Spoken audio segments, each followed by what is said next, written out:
Et bonjour à toutes et à tous et bienvenue sur Grave ici les gars, donc la chaîne de culture de piment. Donc aujourd'hui les gars, petite vidéo. Si vous vous rappelez bien, on avait mis à germer nos graines de piment oiseau. Donc c'était le 1er décembre et je pense que le 5 décembre on a pu les mettre en pastille tour parce qu'elles avaient déjà germé.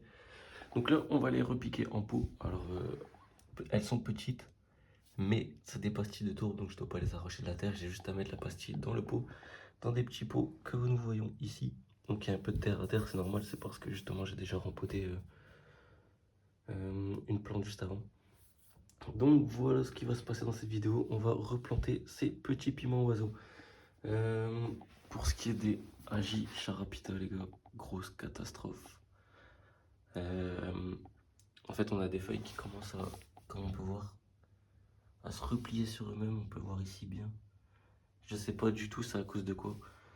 J'ai pensé à peut-être trop d'eau, donc là pour l'instant j'arrête d'arroser. Parce que c'est vrai que les pots sont quand même assez lourds. Donc on verra. On peut voir que celle-ci se porte mieux que les autres. Donc on verra pour la suite. J'ai justement rempoté en fait celle-là dans un nouveau terreau, histoire de voir ce que ça va donner.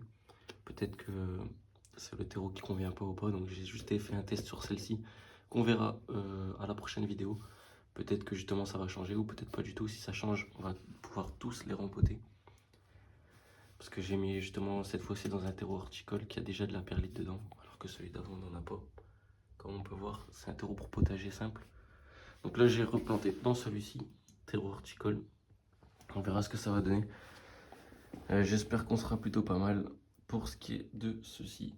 Donc ouais, mis à part les feuilles qui se replient comme on peut voir ici, on a aussi des feuilles qui ont des taches jaunes comme ici. Donc je ne sais pas du tout. J'ai pensé à trop d'eau. On verra bien. On verra bien, on verra bien. Avec justement celle-ci qu'on a changé de terreau. On pourra voir ce que ça donne.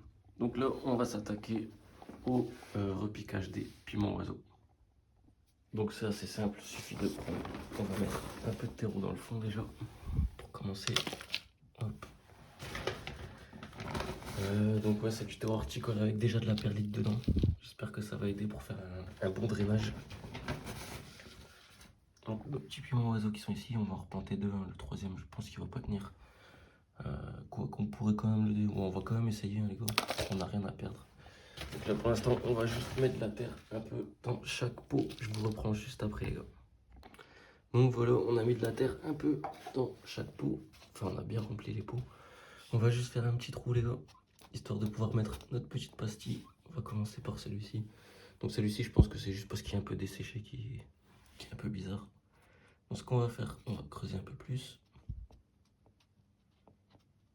Hop. Et on va glisser notre petite pastille dedans. Voilà, on va reboucher. Donc ceux-là, c'est les piments oiseaux. Hein. Ils vont commencer à être un peu dans... Enfin, attendez, en 2 minutes. Hop. Donc je vais les mettre en fait dans cette chambre ici. Juste quelques semaines, histoire qu'ils démarrent bien. Une fois qu'elles auront bien démarré, on va pouvoir les enlever. Et je vais pouvoir justement faire l'expérience donc de les mettre à la fenêtre. Donc simplement à la fenêtre. Et on verra ce que ça donne.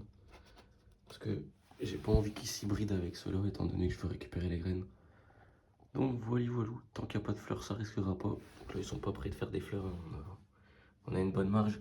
Donc on verra. Donc on va rempoter les deux, les gars. Ça va être un peu délicat pour celui-ci. Je vais devoir en fait les séparer. Donc on va faire ça et je vous reprends juste après, les gars. Donc pour ce qui est de les séparer, on va essayer de craquer la pastille en deux. Je vais essayer juste de ne pas abîmer les racines. Voilà. Hop. Je vais juste mettre ça ici au-dessus, histoire de ne pas en mettre partout. Attendez. Hop. Voilà, donc là on en a un. On a déjà un petit plan ici qu'on va pouvoir... Ça je vais le décaler sur le côté. On va prendre celui qu'on a ici. Et les gars, attendez, je vous reprends dans 2 minutes. Voilà, donc une fois qu'on a récupéré notre petit plan, donc là du coup il faudra un trou quand même beaucoup plus petit. Hop.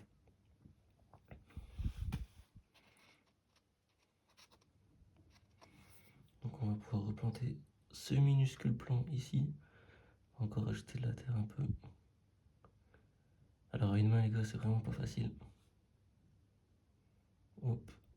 Voilà, là il est plus ou moins bien positionné. On va juste recouvrir autour.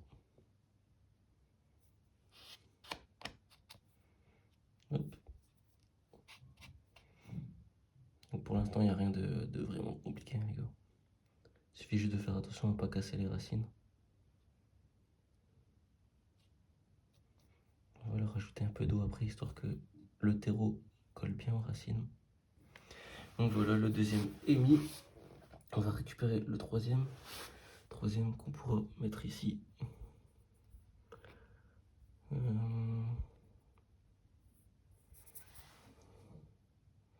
là ça va, on a récupéré une petite motte de terre.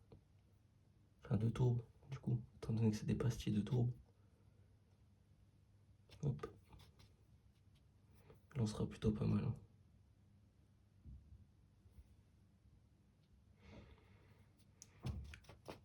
Donc les gars, si vous pouvez vous abonner à la chaîne, ça me ferait extrêmement plaisir.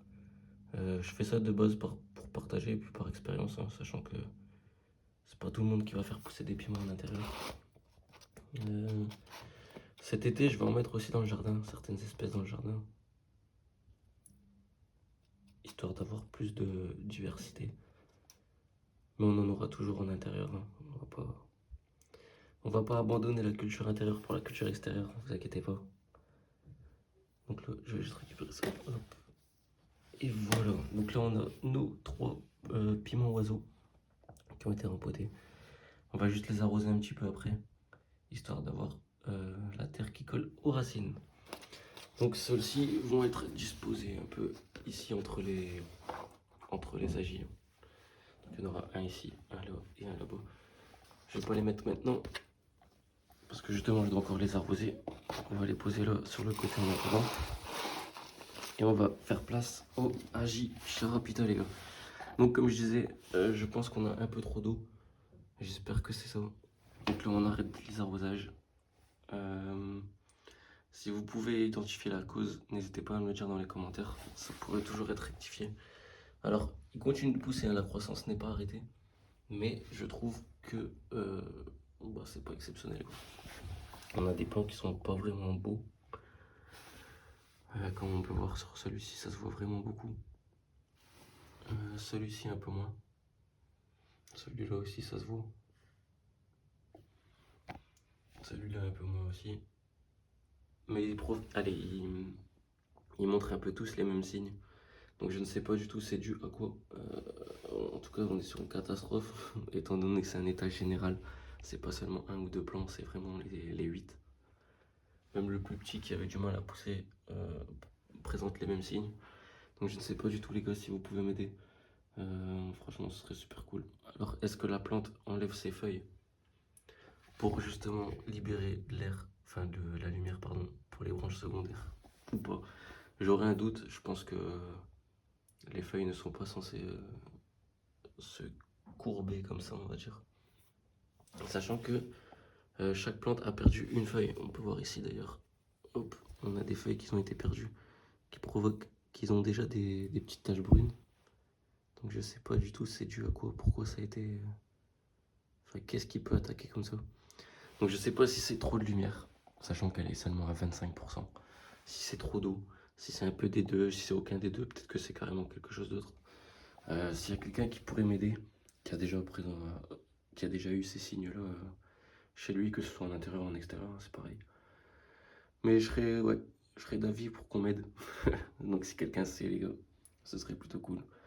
Donc là on se retrouve à être à 45 jours de croissance. Et puis voilà. Donc 45 jours pour les Agisharapita et on est à 45 jours. Donc voilà les gars, un petit tour, histoire que vous puissiez bien voir les plantes à quoi elles ressemblent. Celle-là elle est plutôt jolie, juste pareil, dommage qu'elle a ses feuilles qui partent vers le haut et qui sont toutes pliées. On peut voir surtout ici. Mais bon, elle est pas très atteinte comparée à par exemple celle-ci. Et encore c'est certaines feuilles, hein. Par exemple cette feuille-là, Elle a l'air bien, sauf qu'elle présente des taches. Donc j'arrête d'arroser pour le moment. Et puis on verra bien. Celle-là aussi est pas trop mal. Mais elle a toujours ses taches aussi. Donc si vous savez la cause, les gars, et de quoi vient le problème, je serai d'attaque pour régler ce problème avec vous et à lire vos commentaires. Donc moi je vous dis à la prochaine, les gars. C'était grave spécial. Ciao.